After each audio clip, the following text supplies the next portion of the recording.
Hello and welcome Bargain and Subscription Gaming. My name is Rich. We're going to play a little more Forza Motorsport. We're doing a third race in the mid-engine Porsche series. It's going to be at Road Atlanta.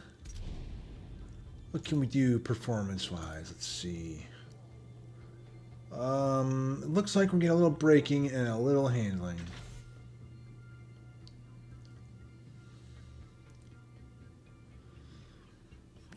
Alright, now, this is going to be Michelin Raceway, Road Atlanta. The Grand Prix circuit of Grand Prix course of 2.54 miles.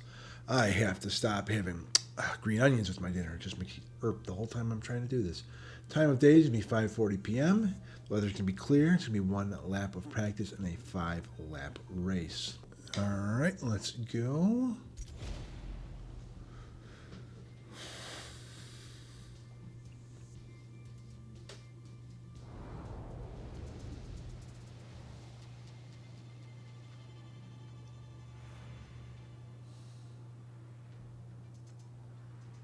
The Michelin Raceway Road Atlanta is the home of the Prix Le Mans, Alright, we're looking at 148, so 139 maybe? Oh wow, he was going in the Nintendo disappeared. Phrase I heard not too many years ago where somebody talks about things having a Nintendo death and they're referring to old school video games not having a lot of memory to work with, so if something died, it would disappear off screen. You'd land on the Goomba in Mario and it would do a little animation and then it was not held in memory anymore because you stomped on it and made it disappear, and that's how anything in those games would, there wasn't leaving a body on the ground like you'll get in some of these modern games. It was stayed like that for a while, and then they tried to go away from that sort of thing later on, especially in the war games. Like they wanted to see just how many sprites, how many things you could get on the screen at once. I remember my dad often just seeing how much he could do playing Jane's Fleet Command on his PC until it just basically there was so much going on that the machine just slowed down. And in my experience playing games like Civilization on PCs that weren't really optimized for it, the first couple turns everything is fine, but by the time you get to the mid-game and late-game stages playing stuff like that, each turn took, forever to complete, not just because the computer was doing all these moves, just because there's just so much stuff on the screen for it to go through, and then it's got to do all the math and do the AI for each of the players, to optimize what they're going to do, and it just starts slowing down so much. It's just your whole machine is overwhelmed by what it at first seems not very complex, sprites and animations on the screen, especially the older Civilization games. You see the same thing if you play Vampire Survivors now. It's that looks like something that could have run on the original Nintendo. It's just kind of this 8-bit pixel art sort of style, except there's so much going on that it will. You get to the point where sometimes my PS5 or my Xbox would be like, this is too much. You got too many calculations, too many processes going here, trying to do all the math with all these things and just numbers and animations, and it's just a big, glare of light on the screen, and nothing makes sense anymore. Please stop hurting me.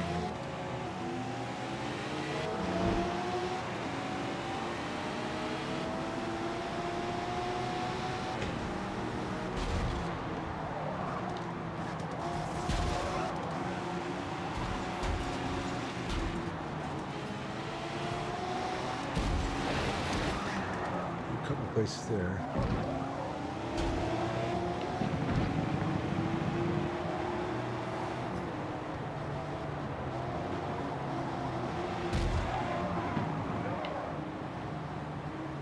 Gave him a boost.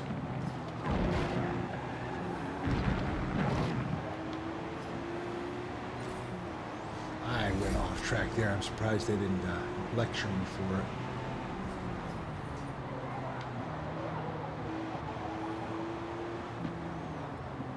We're in 5th.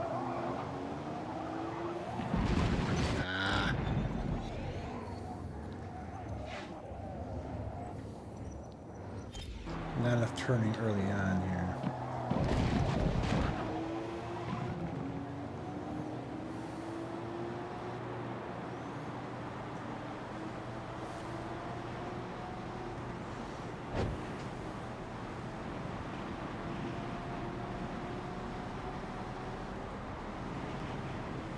.40 p.m. So I don't think we're going to catch sunset in this one. Maybe right at the end of the race. I mean, I know they like to make time go fast, but it's also some very fast laps. Rewind.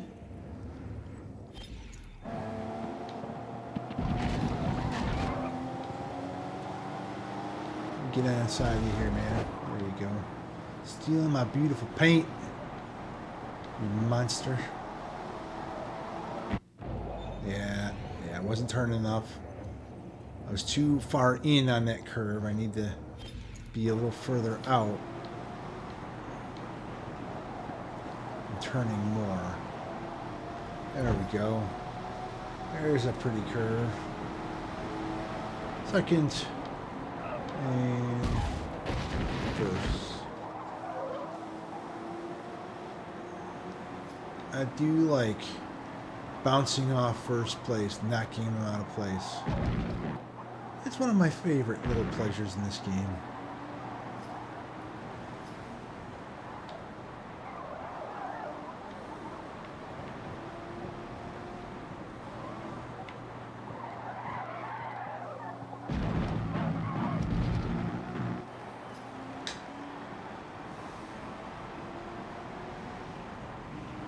I kind of miss Mixer. I know it was a failed Microsoft experiment, but I think it was failed just because they gave up on it too early. Because it integrated so well with like Motorsport and some of these other games. Like they were specifically made to work with it so well, and then it's just like they absolutely gave up on it. So now we're never going to compete with Twitch. I mean, I get that. Like the reason part of that is like Twitch is. Got Amazon basically letting it lose money to kill other business, but still, I think they could have stuck with it. It works so well with this stuff. It was one of the things that it was really tied into Forza Motorsport 5, like all the rewards and stuff. You didn't have to like sign on to the website and reconnect your games. You just opened the app, watched it, and it automatically went to your the rewards automatically went to your game when you played.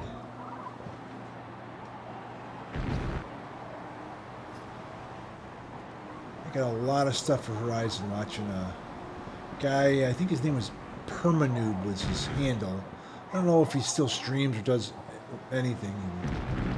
I probably would never watch him if he hadn't been on Mixer. There's some other people who were on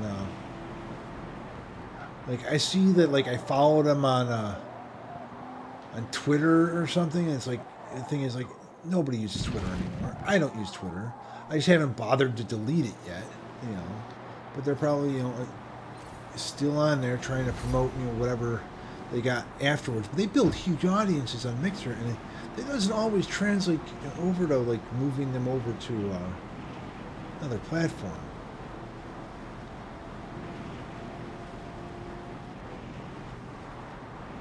People went all in on that, and then boom, it was gone. Now people try to diversify by doing like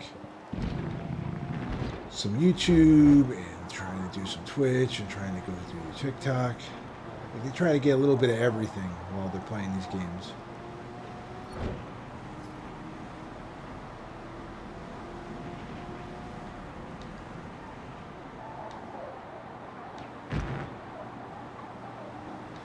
I'm pretty sure there's another platform named Kick. It except like they're basically using Amazon, I believe, as their backbone anyway. So it's just like, you know, it's hard to believe they're going to be able to compete when they're, you know, the big money people, you know, have their own platform. I mean, they'll gladly sell you bandwidth in your back end, but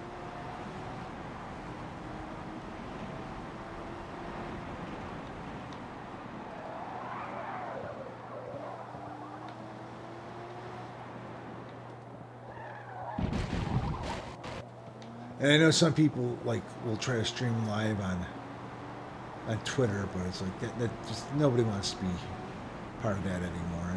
It's like a dirty thing. I don't know if you can on Blue Sky.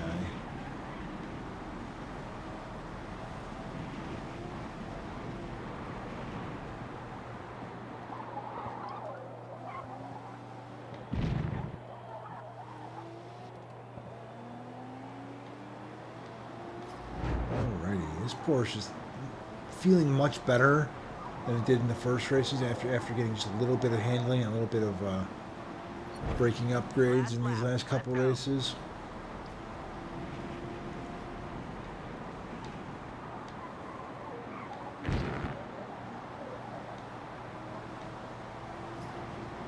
I probably can't afford to do the next race. I think we're going to have to go back to the Open Series to make money for the next one.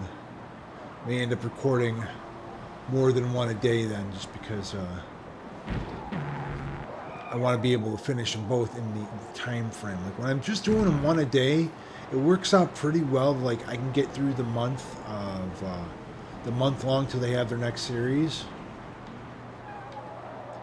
But when I'm doing more than one, it can hurt my fingers quite a bit.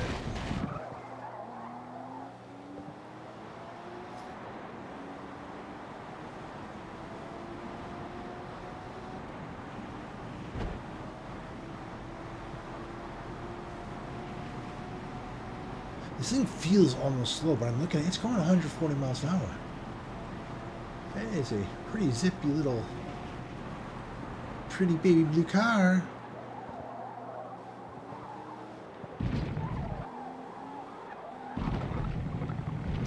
A Fox factory. A little tail in the butthole is a good thing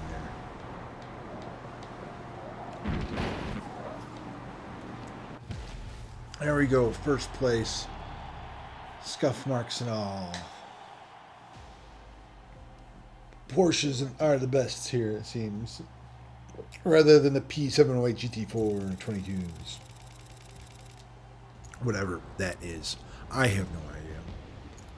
I wonder if I'm starting to absorb car knowledge just vicariously through just playing this against my will. Not, well, kind of playing against, but, you know, car knowledge. Next race is the Nürburgring at the Nordschleife of 12.94 miles. 1 lap practice, 1 lap race. It's going to be 7:40 evening and partly cloudy. And that's going to be the final race in the Porsche mid-engine series. And then I believe we're going to have to go down to open class A and maybe even S before we can afford to do the rear engine Porsche series. We'll see. Anyway, thank you all for watching. If you guys want to see more Forza Motorsport, let me know in the comments if there's other games on Game Pass or PS Premium. Games are free to play. Games are on sale you're interested in. Write that down in the comments as well. I'll try to get to them as soon as possible, and I'll see you guys all next time.